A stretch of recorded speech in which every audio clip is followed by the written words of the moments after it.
Bonjour et bienvenue tout le monde. Dans cette vidéo, je vais vous montrer comment réparer des programmes avec ChatGPT. En d'autres termes, débugger des programmes à partir d'erreurs avec ChatGPT. Prenons cet exemple. Vous trouverez cet exemple dans les ressources de cette section. Ce programme a un problème et doit être corrigé. Le problème est que lorsque je lance le programme, je suis censé entrer la valeur A. Ce programme donc essaie de calculer la surface du rectangle. Vous donnez donc la longueur d'un côté, disons 5, et la longueur de l'autre côté, donc disons 3. Nous devons voir la surface imprimée. Nous avons donc obtenu A de l'utilisateur et nous avons obtenu B de l'utilisateur. Donc ici 5 et 3. Puis nous essayons d'appeler cette fonction surface rectangle qui calcule la surface. Mais nous obtenons une erreur à la ligne 2. Donc, qui est ceci, return A fois B.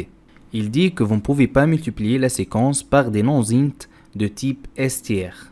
Si vous êtes un programmeur expérimenté, vous serez en mesure d'identifier le problème.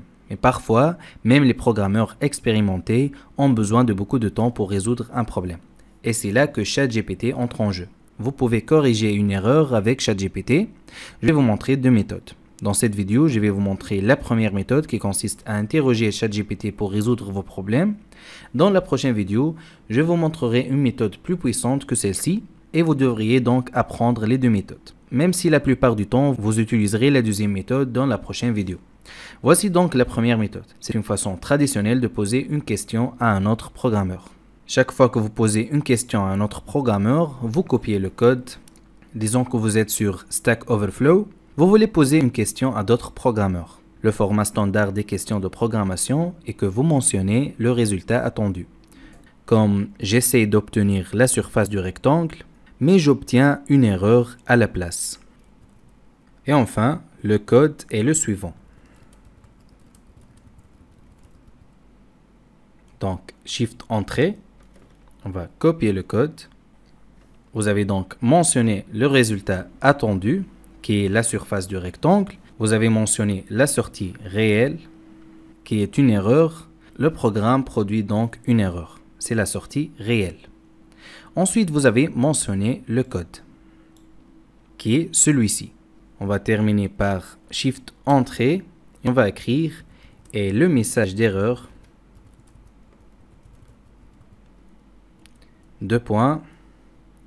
Shift Entrée. Ensuite, vous voulez copier l'erreur. Donc, on va copier tout ça.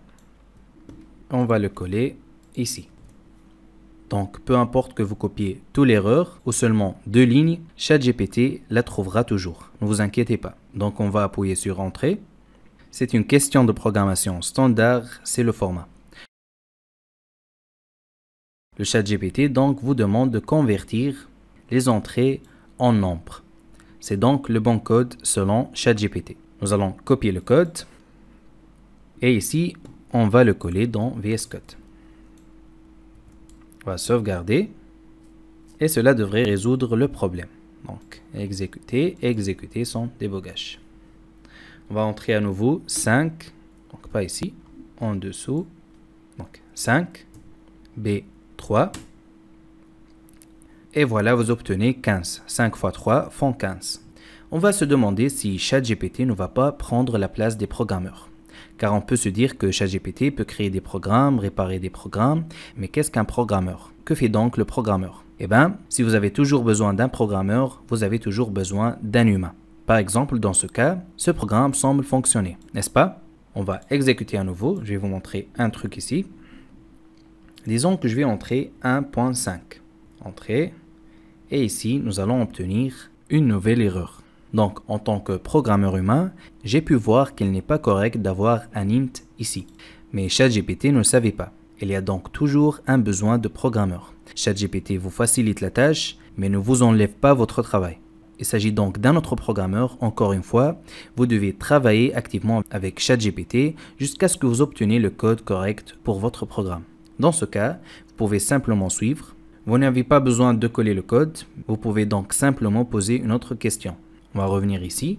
Et ici, je vais écrire « Oh, j'ai eu cette erreur. Lorsque j'ai saisi 1.5 pour l'entrée 1, pour l'entrée A. Donc on va copier l'erreur. Shift entrée, on va coller l'erreur ici et on va appuyer sur entrée.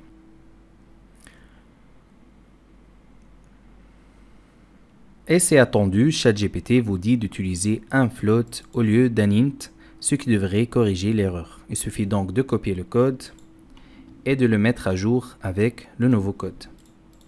Donc coller, sauvegarder. Cette fois le programme devrait être corrigé. On va exécuter.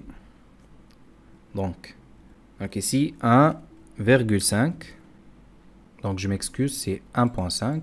Je vais exécuter à nouveau. Donc 1.5. Et voilà 7.5. Voilà, c'est fait. Si vous le souhaitez, vous pouvez continuer à demander à ChatGPT de vous donner par exemple 2 points décimaux après la virgule pour la sortie et ainsi de suite. Voilà donc une méthode pour interroger ChatGPT à l'aide d'un format standard de questions de programmation. Les résultats attendus, les résultats réels, le code et le message d'erreur. Dans la prochaine vidéo, je vais vous montrer une méthode plus courte pour corriger des programmes avec ChatGPT. Et c'est aussi une méthode plus puissante. Et je vous expliquerai pourquoi.